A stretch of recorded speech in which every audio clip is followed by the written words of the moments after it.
Chapter 14. 1 year and 3 months later. So, tell us why you are here, said a 30-year-old man. He wore a red tie and a crisp white shirt. I was at HSBC's placement interview, facing a panel of three bankers. Each wore a pained and bored expression. They had heard over 40 Stephanians talk nonsense about their greatness. Each candidate had solved all the problems India faced, redesigned the bank's strategy, and promised to work harder than apartheid era slaves. Why do companies bother with such interviews? Perhaps it makes them feel better to talk about the problems of the world, even though the actual job involves sitting at a desk and punching formulas into spreadsheets. I had no answer for my panel.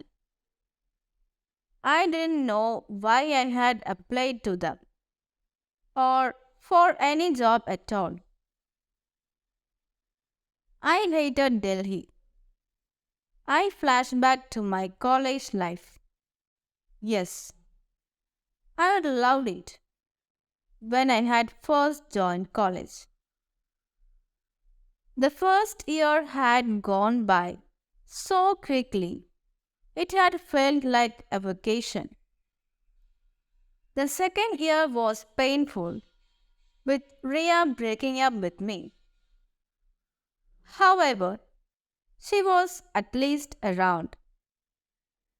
I could steal a glance at her every now and then, be rejected every couple of months, and still remember the good times. I had something then that keeps people going during the worst times. Hope. I dreamt Ria would come around one day.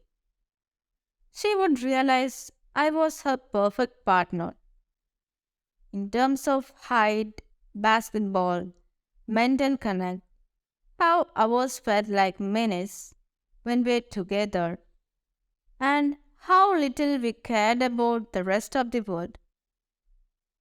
She never did.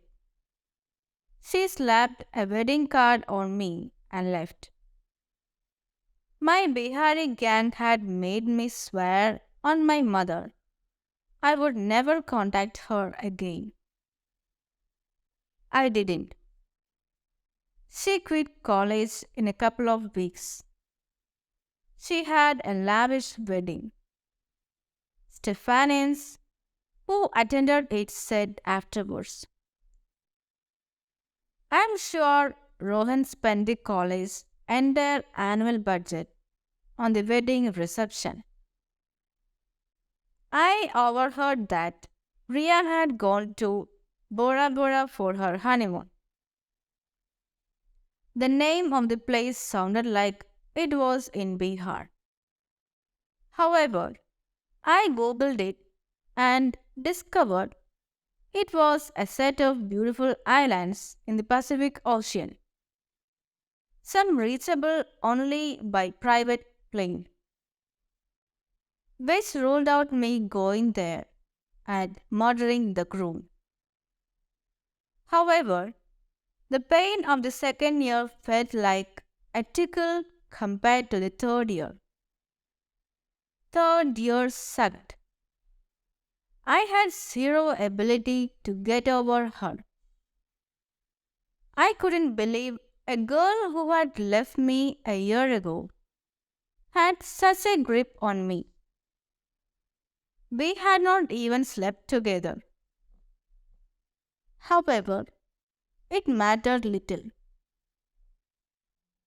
She was the only girl I had played, walked, eaten, talked, studied, and had fun with. I had peeked into silent Ria more than anyone else, or so I thought. How could I forget her? Well, I could not forget her from 2 years ago. But I had forgotten the interview room I had entered 2 minutes ago. I said, "What brings you here?" The interviewer repeated and sipped from his bottle of water.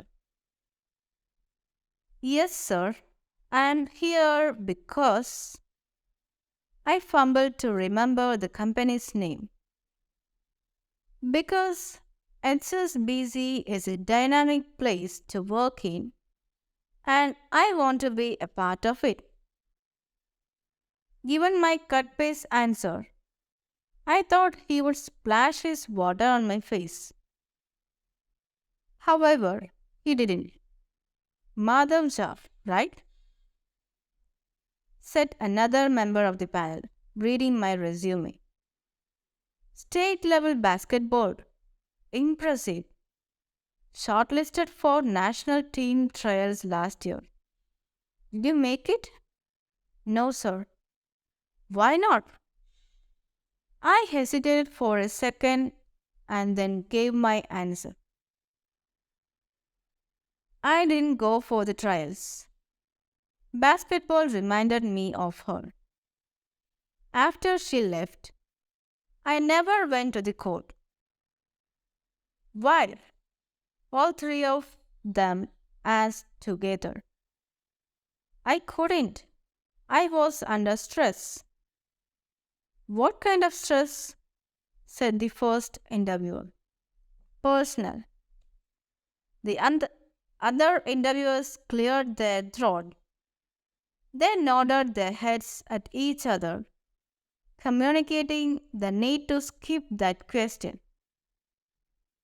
"Why do you want to do banking?" the third panelist said.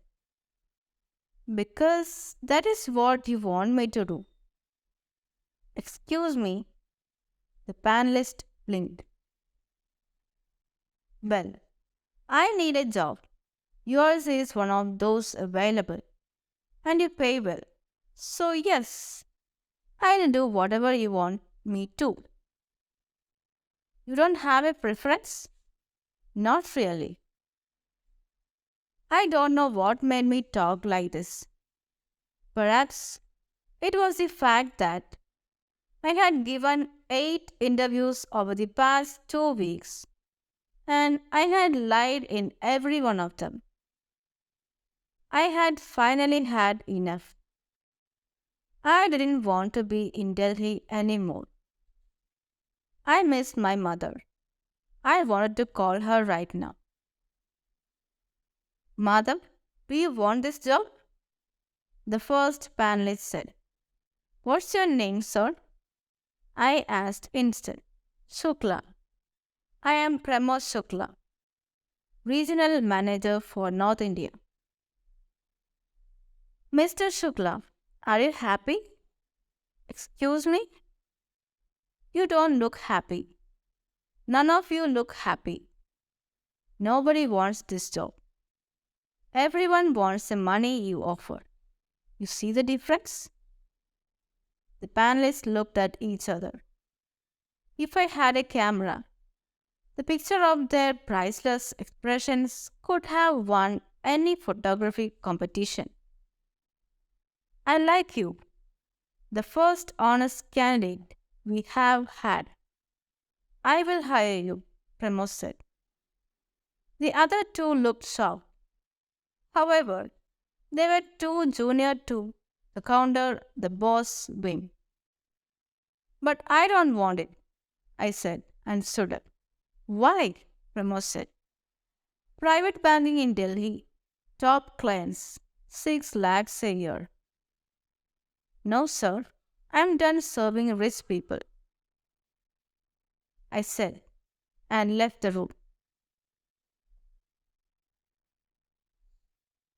As I walked back to my residence after the interview, for the first time in a year, I felt respect for myself. I decided not to be a doormat anymore. I decided to stop mopping over a rich girl who had left me. I had had enough of Stevens and trying to be upper class. You belong to Dumran in Bihar? That is who you are, Madhavja, I told myself. And that is all you will ever be and need to be. I called my mother. How are the interviews going? She said. One company offered me a job. Who? HSBC. What do they do? Bank. They have a branch in Patna? I laughed. No, it is an international bank. The job is in Delhi, I said. Oh, my mother said, and her voice dropped. You will have to be there then. I said, no. What? She said, surprised. I didn't want the job. My heart is not here anymore. Where is your heart? My mother chuckled. London, said a voice in my head. Dumram, I am coming back home. I could sense the wide smile on her face through the phone. You'll come home? Back to Dumram? After finishing Stephen's college? She said, her voice bright. Yes, it is my home after all. Of course, everyone keeps asking about you. Where is our prince, the Rajkumar? Please, Ma, I hope all that nonsense won't start there. What do you mean nonsense? You are the prince of Dumran. People want to do your Rajabhishek ceremony. Ma, I don't like such traditions. Royalty is dead in India. It's just a way they express love. We know and they know.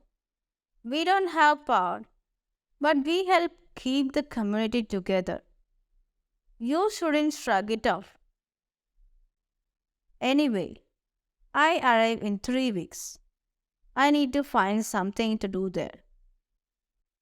You can help with the school. You are running it well.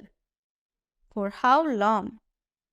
Plus, there are so many issues I can't solve at this age. Should I focus on the teaching or repair the roof? From teachers on one side to laborers on the other. Everyone eats my head. I laughed. I'll take care of the roof and any upkeep issues. You run the school. Really? Yes, Ma. How much would it have paid you, the job you left? Let it be, Ma. How does it matter now? Tell me. 50,000. A year? A month. My mother gasped so loudly, my eardrum hurt. You really refused that job to come and help in a village school? Yes, Ma. I told you. I am booking a ticket on the Magad Express. See you in 3 weeks. I know what made you do this. My heart stopped. What?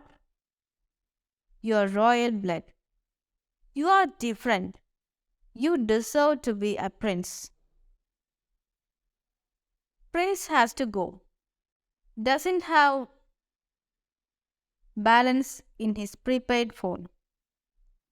My mother laughed as I hung up. Most Indian mothers would slap a child if he left a high paying job like that. My mother wouldn't. She knew life involved things greater than money.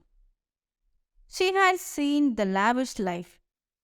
She had also seen her wedding jewels pawned to loan sharks. None of this mattered. What mattered to my mother, the Rani Sahiba of Dumran, was respect. Beyond a point, people want money to buy respect. She would tell me when I was a kid. Respect, however, can't be bought. You have to earn it. Live with dignity. Live for others. That is how one earns respect, she used to say. She was right. Dumran's people loved her, not because she was the Rani Sahiba, but because she was the Rani Sahiba who cared. For the past 15 years, she had given her all to the Dumran Royal School in Nandan village on the outskirts of Dumran. I felt homesick. The dusty lanes of Dumran felt more enticing than the colonial lawns of St. Stephen's. I couldn't wait to be home.